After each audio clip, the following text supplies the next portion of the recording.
Hi, I'm Jackie, and today I want to talk about bilingual education, what it looks like today, and why it matters. I wanted to start with a quick personal memory. Growing up, I only spoke Spanish at home. When I entered kindergarten, I didn't know how to speak English. I was thrown into a classroom anyways. I remember feeling confused and lonely, staring out the window as the teacher spoke in a language I didn't understand, and lacking the words to connect with the kids around me. The program we're talking about today wasn't around when I was in kinder, but now, teachers like the one that you're about to hear from have changed that. Hi, my name's Daniela Cordero. I'm currently a student teacher. I'm in Sacramento State's teaching credential program, and I'm about a month out from graduating, and I work in Ethel Phillips Elementary School in South Sacramento in a bilingual kindergarten classroom. Daniela was recently offered a full-time position at Ethel Phillips, so by this time next year, she'll have her own classroom. I love the school. I love the bilingual program in the school, and yeah, I'm really excited to become a full-time teacher. When we met, I was immediately impressed by how confidently and naturally she spoke Spanish. It caught my attention, and I found myself wondering about her story. What inspired her to become a bilingual teacher? What was her connection to the language? As we got to know each other, I learned that her dad is Ecuadorian and that her roots and lived experiences have shaped the passion she brings to the classroom. I grew up speaking Spanish in the home, and I think my father's consistency with it and his commitment to having bilingual children, I really respect that, and I know how that has helped me as an adult. Whether it's, I think most people think about it as a professional opportunity, speaking two languages, but for me, I see it more from a community aspect, and I think of all the people that I've been able to communicate with or made connections with that I wouldn't have been able to had I only known how to speak English. So what does that actually look like in the classroom? How does it work? And how do students learn in two languages?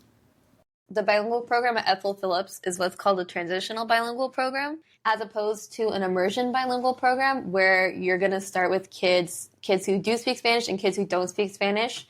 For the transitional program, you have to be fluent in Spanish in order to enter the program. We start in kinder with basically full Spanish, and it goes from kinder through third, and in each grade they're increasing the amount of English that's taught in academic instruction. So for example, in kinder, all academic instruction is in Spanish, and then in first grade, math is taught in English, and little by little, they're adding more and more English. So basically, making sure that the children preserve their home language while also adding extra supports in learning English and ensuring that they can be fully bilingual in both.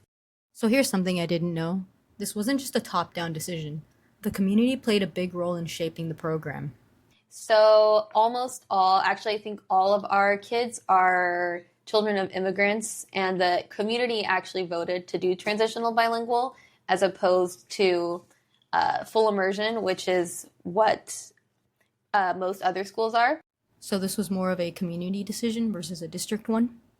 For sure. I mean, I think the district is always will support bilingual programs, but yeah, it definitely was more of a community choice, at least to do transitional, because I think parents, as most of our parents are immigrants, really wanted to make sure that their children did get to the full English instruction eventually. So yeah, the parents really have a say in how the bilingual program is run. It's great because there's generations of brothers and sisters that go through that program, and then their kids go through that program. So everyone knows the teachers in that program. They're really supportive. It's a great community.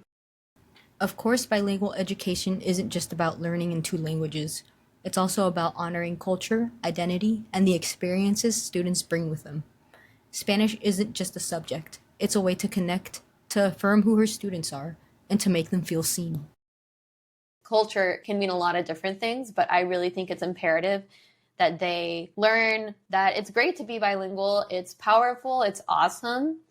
And yeah, the power of language to connect to their community and to move themselves and their communities forward.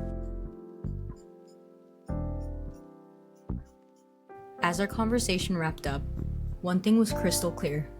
It all comes down to the students. Yeah, I love the kids. They're great. They're capable of so much. And yet it's also easy to forget that they just learned how to use scissors, or they still can't like carry their tray correctly from their table to the lunchroom trash can. Hearing Daniela talk about her work made me think back to that little girl I once was. Confused, quiet, sitting in a classroom where I couldn't understand the words being spoken around me. I wonder how different things might have been if I'd had a teacher like her. Someone who spoke my language, understood my culture, and made me feel like I belonged. Programs like the one she's a part of are more than just educational models. They're bridges. They help students hold on to who they are while giving them the tools to grow. Thanks for listening, and thank you, Danny, for joining us. Thank you for having me.